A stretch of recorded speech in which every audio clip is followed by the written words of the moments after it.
بہت بڑا ایک مسحیپ ہے کہ اپنی بچے بھاگ رہے ہیں عدالتوں میں مرضی کی شادیاں کرنے کے لیے، اور ماں باپ ڈٹے ہوئے اپنی مرضی پوری کروانے کے لیے۔ یہ بھی نادان ہیں، وہ بھی نادان ہیں۔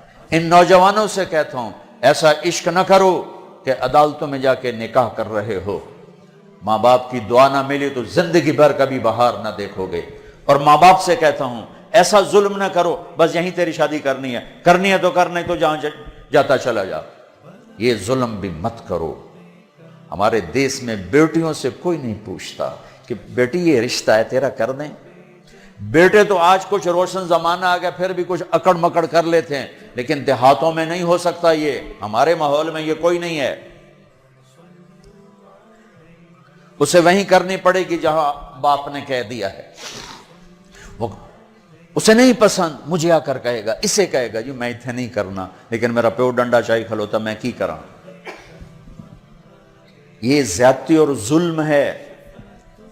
اور کہیں بچے تو آواز اٹھا لیتے ہیں، بچیاں تو بول نہیں سکتی، گھٹ گھٹ کے مر جاتی ہیں۔ کوئی ماں باپ یہ سلیقہ نہیں رکھتا بیٹی یہ تیرا رشتہ آیا ہے ہم کر دیں، تیری پسند ہے ہم کر دیں۔ صرف بچیوں کو بتایا جاتا ہے، بتانے کی تکلیف بھی گوارا نہیں ہوتی، بس بھائی ہو گیا تیرا۔ ہمارے فیملی ٹرم بہت ذمہ دارہ فیملی، وہ بھی ہم ایک بچی کا فون ہے مجھے، ہمارا بہت پرانا تعلق گھر جیسا، کہ مولانا مجھے اتنی تعلیم دلوائی، اتنے اعلیٰ کالج میں پڑھایا، اور مجھے فون آیا کہ تیرا اسی رشتہ کر چھڑیا ہے، بس اتھے کر چھڑیا ہے تو فلانی تاریخ نو تیرا نکاح ہے۔ تو میں اس پر بھی راضی تھی، لیکن اتنا تو دیکھ لیتے کہ انسان بھی ہے کہ نہیں۔ ایک شرابی سے مجھے باندھ دیا، آج میری زندگی عذاب بنی ہوئی ہے۔ چلو جہاں اپنی مرضی پوری کرتے کرتے بس اسی گھر تو باہر نہیں کرنا، گھرج کرنا ہے، گھر شرابی تو سوا ہے کوئی نہیں، لہذا اتھے ہی کرنا ہے۔ یہ قوم کا بت توڑو، جی ہاں اسا جی صرف ارائیاں کرنا ہے، اسی صرف راجپوتاں کرنا ہے، اسی شیخ ہیں جی اسی شیخان، اسی باہر کدی رشتہ نہیں کیتا۔ ٹھیک ہے اپنے قوم میں کرو، اچھی بات ہے، اگر جوڑ نہیں تو اللہ کے واسطے باہر نکلو۔ اگر آپ کی بیٹی تیار نہیں تو اللہ کے واسطے ذبح مت کرو۔ یہ ظلم ہے، یہ زیادتی ہے۔ قبول لڑکی کرتی ہے نہ کہ ابا، قبول لڑکا کرتا ہے نہ کہ ابا۔ یہ اختیار تو شریعت بچے کو دے رہی، بچی کو دے رہی کہ میں نے قبول کیا، کہے گی تو نکاح ہو۔ وہ کہتے ہیں میں نے قبول نہیں کیا تو اب تو نہیں ہوگا۔ میرا گاؤں راوی کے کنارے ہے، کتنی بچیاں ذبح کر کے ڈال دی گئیں راوی میں، اپنی مرضی دی شادی کیتی ہے ہی نہ، بس ٹھیک ہے ذبح کر دیا۔ ساری زندگی بیٹے زنا کرتے ہیں تو کہو جی چھوڑ چکرن کر دی رہ جاندے، بیٹی پر شک پڑ جائے تو ذبح کر دیتے۔ ہائے ہائے ہائے ہائے۔ میرے نبی نے آخری خطبے میں بیٹوں کے لیے نصیحت نہیں فرمائی تھی، عورت کے لیے نصیحت۔ تمہیں عورتوں کے بارے میں نصیحت کر کے جا رہا ہوں، آخری خطبہ تمہیں عورتوں کے بارے میں نصیحت کر کے جا رہا ہوں۔ ایسی درد بھری داستانیں میں جانتا ہوں، میرے دائیں بائیں ہوئی ہیں، ہو رہی ہیں۔ ماں باپ کو کہہ رہا ہوں کہ اللہ کے واسطے ماں باپ ہونے کا غلط فائدہ مت اٹھاؤ۔ باجی ایتھے ہی کرنا ہے، کھبے سجے ایسی کو نہیں کرنا، اسی قوم تو باہر نہیں کرنا، کرنا ہی تو کر نہیں تو بیٹھے رہو۔ میرے اپنے خاندان میں ہم چھوٹے چھوٹے کتنی بوڑھی ہماری پتہ نہیں دادیاں نانیاں جو بھی لگ دیاں پتہ نہیں کی لگ دیاں بغیر شادی کے مر گئیں کہ قوم میں رشتہ کوئی نہیں تھا، خاندان میں رشتہ کوئی نہیں تھا۔ یہ ستم آج میرے دیس میں ہے، یہ بھی ظلم ہے، صرف زمین دبانا ظلم نہیں، یہ بھی ظلم ہے۔ رشتہ رشتہ مانگنے والے علی، اور مانگا جا رہا ہے فاطمہ کا۔ نبیوں کے بعد سب سے عظیم جوڑی علی و فاطمہ، تو آسمان پہ طے ہو چکا ہے. علی آ کر بیٹھ جاتے ہیں, شرم کی وجہ سے بول نہیں سکتے. آپ کو تو پتہ ہے کیوں آئے. علی کیسے آئے؟ چپ. فرمایا فاطمہ کے رشتے کے لیے آئے ہوگے؟ اچھی. تو ہم نے کہا انشاءاللہ. پہلے ایک حدیث سنو. میرے نبی نے کہا میں نے جہاں شادی کی, میں نے جہاں بیٹی دی, پہلے آسمان سے وحی آئی, پھر میں نے قدم اٹھایا. اس کا مطلب ہے آسمان سے وحی آ چکی ہے کہ چونکہ پہلے ابو بکر نے آ کے رشتہ مانگا, آپ نے انکار کر دیا. حضرت عمر نے آ کے رشتہ مانگا, آپ نے انکار کر دیا. عبد الرحمن بن عوف نے حضرت علی سے کہا علی تو جا مانگ, تجھے نہیں انکار ہوگا. حضرت علی نے کہا میں تو بہت غریب ہوں, میرا تو گھر بھی اپنا نہیں, مجھے دے دیں گے؟ کہا ہاں تجھے ضرور دیں گے. تو ان کو بھیج کر نا خود باہر سارے کھڑے ہو گئے. تو آپ نے کہا اچھا انشاءاللہ, اور یہ کہہ کر اٹھ گئے. حضرت علی پریشان ہو کے باہر نکلے. تو اب پوچھا عبد الرحمن کیا ہوا؟ کہا انکار ہو گیا. انہوں نے کہا کیسے؟ کہا بس کچھ نہیں کہا. کہا کچھ تو کہا. کہا انشاءاللہ کہا. تو کہا تو بس ہو گیا. کہا وہ کیسے؟ کہا نبی کا انشاءاللہ ہاں ہوتا ہے. یہ ہاں ہے علی, ہاں ہے. اچھا اب یہ انشاءاللہ کیوں کہا ہے جبکہ آسمان سے وحی آ چکی, جبریل پیغام لا چکے ہیں؟ اب یہ انشاءاللہ کیوں کہا ہے؟ ایک کام کرنا باقی ہے. اب گھر گئے, بیٹی فاطمہ علی کا رشتہ آیا ہے, کر دوں؟ ہو اس لیے نہیں ہاں کی وہاں. ہمارے والدین اپنی بےزتی سمجھتے ہیں بیٹی سے پوچھنا کہ دھیاں کو کوئی پوشیندہ ہے. ہمارے ذمہ داروں میں تو بہت ظلم ہوتا ہے. جیسے کوئی گائے بھینس ہے, جیسے کوئی بھیڑ بکری ہے, گلے میں رسی ڈال کے اور کسی کے قلعے پہ جا کے باندھ دو, کسی کے کھونٹے کے ساتھ جا کے باندھ دو. شہروں میں تو پھر بھی تعلیم آ گئی ہے, کچھ نہ کچھ بچیاں بھی بول پڑتی ہیں. اس کے بولنے کو بغاوت سمجھا جاتا ہے. او بھائی یہ بغاوت نہیں, اپنا حق مانگ رہی ہے. ہاں میں اولاد سے بھی کہتا ہوں اگر ماں باپ جبر کر جائیں پھر سہ جانا, پھر اللہ تمہارے لیے خیر کی شکلیں پیدا کرے گا. باغی ہو کے قدم اٹھاؤ گے تو تباہی ہے. لیکن ماں باپ سے بھی کہتا ہوں ایسے نادان نہ بنو, ایسے نادان نہ بنو. کیا حضرت فاطمہ انکار کر سکتی تھی؟ کیا حضرت فاطمہ پر اتنا اعتماد نہیں تھا میرے نبی کو کہ آپ کہتے ہیں ہاں علی ٹھیک ہے بولا, میں بعد میں خود پوچھ لوں گا؟ نہیں, امت کو سبق دینا ہے کہ جو جوڑی آسمانوں پر طے ہو چکی ہو اس میں بھی پہلے پوچھنا ضروری ہے. حضرت فاطمہ نے عرض کی جی ہاں. پھر واپس آئے, علی مجمع کٹھا کرو. لوگ کٹھے کیے, پھر حضرت علی کو یہاں بٹھایا سامنے, پھر ممبر پہ کھڑے ہوئے, کہ لوگو جبریل میرے پاس یہ پیغام لے کر آئے اللہ کا کہ میں اپنی بیٹی فاطمہ کا ہاتھ علی کے ہاتھ میں دے دوں. پھر پوچھا, کیوں پوچھا؟ اے میری امت بچیوں سے پوچھنا, یہ ان کا زندگی انہوں نے گزارنی, تم نے تو نہیں گزارنی. میری عزت دا سوال ہے, میری غیرت دا سوال ہے. تیری زندگی تو گزر چکی ہے, اس لیے ابھی شروع کر رہی ہے, کیوں اس کو سسکا کے مارنا چاہتی؟ پھر بیٹیوں کو حصہ کوئی نہیں دیتا وراثت میں. کیا کہیں کوڑے کے ڈھیر پر پڑی ملی تھی, یا کہیں یتیم خانے سے اٹھا کے لائے تھے, یا کسی اور پیٹ میں اس بچی نے پرورش پائی, یا کسی اور چھاتی کا دودھ پیا, یا کسی اور پانی سے یہ بنی. تیرے پانی سے بیٹا بنا, تیرے پانی سے بیٹی بنی. ایک چھاتی کا بیٹے نے دودھ پیا, اسی چھاتی کا بیٹی نے پیا. پروان چڑھی تو جہیز دے کر رخصت. اب چند دن پہلے ایک خاتون کا مجھے فون آیا ایک شہر سے کہ جی بھائیوں نے باپ بیمار ہوئے تو بھائیوں نے فراڈ کر کے ساری جائیداد اپنے نام لگوا کے مجھے خالی ہاتھ کر دیا ہے. میں در بدر پھر رہی ہوں, نہ میرے پاس گھر ہے نہ میرے پاس کھانے کو روٹی ہے, اور بھائیوں نے ساری جائیداد پہ قبضہ کر لیا. یہ ہر گھر کی کہانی ہے, 100 میں 100 یہ کر رہے ہیں. کوئی لاکھوں میں ایک ہے جو بچیوں کی وراثت کا اہتمام کرتا ہے. باپ مر گیا, ماں بیوہ ہو گئی, اگر باپ کی وراثت ہے تو 8واں حصہ ماں کا ہے, 8واں حصہ ماں کا ہے, 8واں حصہ ماں کا ہے. ماں کو یہاں تک مت پہنچاؤ کہ تمہارے سامنے یوں کرے. جس کی چھاتیاں لٹک گئی تمہیں دودھ پلاتے ہوئے، وہ یوں کرے کہ مجھے پیسے دو.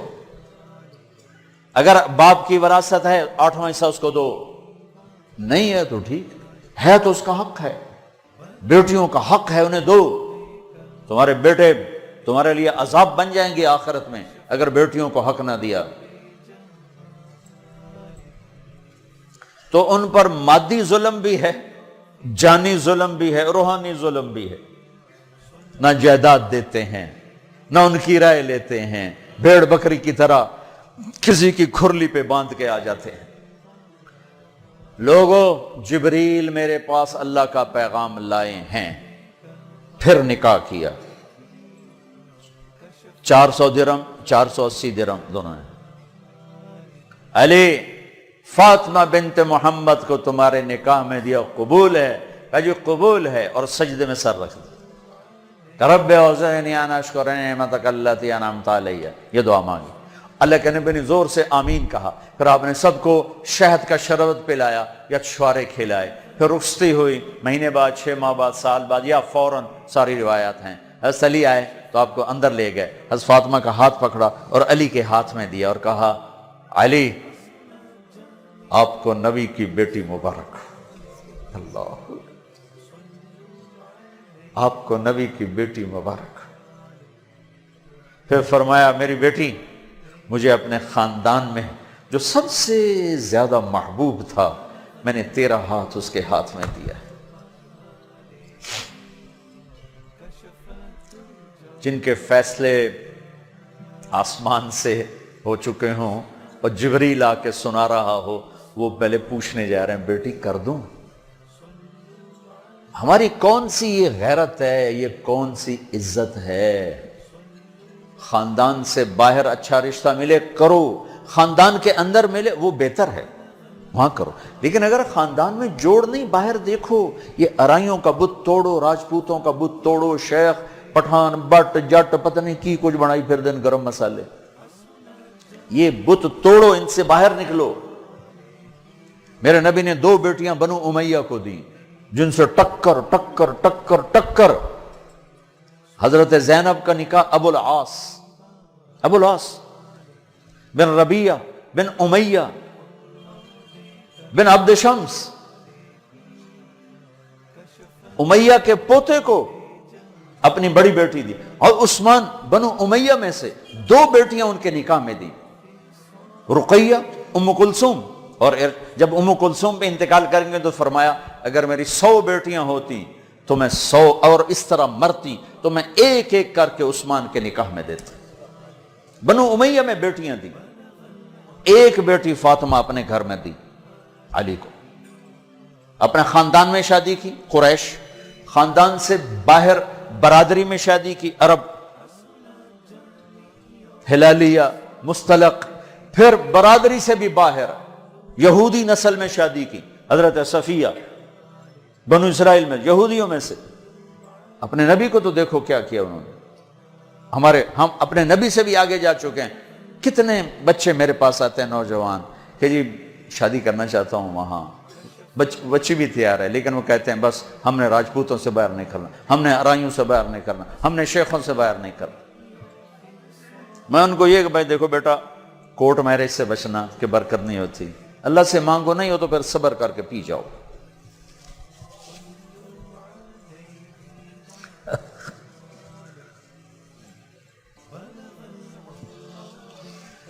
اچھا بھائی بس کریں.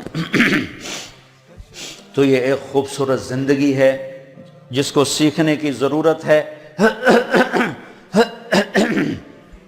یہ تبلیغ میں جانا، اس کو سیکھنا ہے. یہ وہ زندگی کے وہ مسائل ہیں جو عام طور پر ممبر سے بیان نہیں ہوتے، عام طور پر ان کو نہیں سامنے لایا جاتا، جس کی وجہ سے ہم ایسے الجھے پڑے ہیں. میں آپ کی منت کرتا ہوں، اپنے نبی کی پاکیزہ سیرت سیکھو، زندگی سیکھو، قرآن پڑھو، سیرت پڑھو، علماء سے رابطہ رکھو، علماء کو عزت دو، ہر فرقے کے عالم کو عزت دو. آپ سے اختلاف کرے، آپ کو برا بھلا کہے، عزت سے سلام کرو، محبت کرو. تبلیغ میں وقت لگاؤ تو انشاءاللہ آپ کی زندگی کے روشن باب کھلتے چلے جائیں گے. اور وہ چلا 4 مہینے کے لیے تو جس کے نصیب میں ہوگا وہ نکلے گا. لیکن ایک مطالبہ میں ہر بیان کے آخر میں کیا کرتا ہوں، وہ اب بھی کر رہا ہوں کہ ماشاءاللہ اکثر نوجوان کھڑے ہو بیٹھے ہو، پیچھے بھی گراؤنڈ میں لوگ بیٹھے ہوئے ہیں. میں آپ سب سے توبہ کی تشکیل کروانا چاہتا ہوں کہ آؤ ہم سب مل کر اجتماعی توبہ کر لیں کہ توبہ سے اللہ خوش بڑا ہوتا اور پچھلے سارے گناہ معاف ہو جاتے ہیں. تو کیا خیال ہے، توبہ کرنا ہے؟ تو توبہ کرتے ہو، پکی کرتے ہو؟ کہو میرے ساتھ، یا اللہ میری توبہ. پھر کہو یا اللہ میری توبہ. پھر کہو یا اللہ میری توبہ. مبارک مبارک مبارک. اگر آپ نے پکی کر لی ہے تو اللہ کے فضل سے آپ کے پچھلے سب گناہ معاف ہو گئے. اب ان علماء سے پوچھ لینا کہ اس کی ترتیب کیا ہے، فرائض چھوٹے ہیں کیا کرنا ہے، حقوق چھوٹے ہیں کیا کرنا ہے. لیکن گناہ معاف ہو گیا. نماز نہیں پڑھتا تھا، گناہ معاف. اب کرنا کیا ہے؟ کسی کے حق دبائے تھے، گناہ معاف. اب حق ادا کیسے کرنا، یہ اپنے اہل علم سے یا جس پر آپ کو اعتماد ہو اس سے جا کر آپ پوچھ لو. اور آپ جہاں جہاں سے آئے ہو، میری یہ گزارش ہے، مہینے میں 3 دن تبلیغ میں ضرور جاتے رہو. صرف 3 دن نیت کرتے ہو سارا مجمع سارے وہاں. اور جو آپ فیصل آباد میں رہتے ہو تو جمعرات کو مرکز میں جایا کریں، جو ہمارا یہاں اسماعیل مسجد ہے جہاں ماشاءاللہ دین کی بات جمعرات کو ہوتی ہے. رات وہاں گزارو، آپ کو بہت فائدہ ہوگا. ورنہ کم کم مغرب سے عشاء کا وقت ضرور وہاں گزارو. اور آخری بات یہ ہے کہ اگر آپ کسی سے لڑے ہوئے ہو تو یہاں سے اٹھ کے صلح کر لینا. لڑائی زیبا نہیں، قطع تعلق. لڑائی ہونا کوئی مسئلہ نہیں، اونچ نیچ کوئی مسئلہ نہیں، قطع تعلق، بول چال باجی ہونا سی گل ہی نہیں کرنا. اسی جی بس بائیکاٹ کرتا ہے. جڑا ادھے جاوے گا وہ ساڈا دشمن. ہمارے دیہاتوں میں تو یہ کہتے جڑا اونوں ملیا وہ ساڈا بھی دشمن ہے، اسی لیکے چھک چھڈن. اے جٹاں دے بیٹھے ہوندے میں انہاں دے اسی لیکے چھک چھڈن. اے لیکے مٹا چھڈو نہیں تو موت او لتر مارنے نا. تو بھائیو جس سے آپ ناراض ہو، لڑے ہوئے ہو، صلح کر. خاص طور پر بیوی سے کھٹ بٹانا تو جاتے ہی صلح کرنا. چونکہ جب میاں بیوی لڑ کے صلح کرتے ہیں تو اللہ ان کے پچھلے سارے گناہ معاف کر دیتے ہیں، سارے گناہ معاف کر دیتے ہیں. اور عجب حدیث سنو، سب سے پہلے جو ترازو میں تولا جائے گا نا عملوں کو، تو نماز ہے یا روزہ یا تبلیغ یا علم یا حج؟ نہیں، سب سے پہلے بیوی سے سلوک تولا جائے گا. سب سے پہلے بیوی سے کیا کرتا تھا یہ تولا جائے گا. اس لیے بھائیو اگر کوئی ان بنا ہو جاتا ہے، کوئی مسئلہ نہیں، ہو جاتا ہے، صلح کر لینا. صلح کر، کسی سے آپ کی بول چال بند ہے، خود جا کے سلام کر لینا. تو انشاءاللہ اللہ آپ کے لیے خیر برکت کے راستے کھولے گا. اب جو بھائی ہمارے بچے کل سے جا رہے ہیں نا بچے ہمارے ہیں، تو جو کل سے ہمارے بچے جا رہے ہیں، ان کے ساتھ جو بھائی چلے کے لیے نوجوان تیار ہو، ذرا کھڑے ہو کے دیدار کرا دو، پھر دعا کرا دو.